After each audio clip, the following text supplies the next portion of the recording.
بسم الله الرحمن الرحيم. شهر رمضان الذي أنزل فيه القرآن هدى للناس وبينات من الهدى والفرقان. بودكاستي كوشن تایبەت بە مانگی ڕەمەزانی پیرۆز.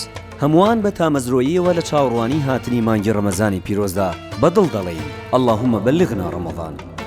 دەمانەوێت بە تەندروستێکی باش و ئیمانێکی ڕاست و دروستەوە لە مانگی ڕەمەزانی پیرۆزدا بەڕۆژوو بین و پەرستشەکانمان ئەنجام بدەین. بۆیە لە پۆدکاستی کەوشن هەر جارە و پزیشکێک و زانایەکی ئاینی پێکەوە دەبنە میوانی پۆدکاستەکەمان و شەنوکەوی پرسیار و ڕێگە ڕاست و دروستەکانی پزیشکی و ئاینی دەکەین کە دەبێت چارەخوازان ئاگاداری بن لە کاتی بەڕۆژوبووندا. ئێوەش دەتوانن پرسیارە پزیشکی و ئاینیەکانتان دەربارەی ڕۆژوگرتن لە ڕێگەی ئەمرینکەوە بنێرن و ئێمەش لەلایەن پزیشکی پسپۆڕ و زانایانی ئاینی بەڕێزەوە وەڵامتان دەدەینەوە.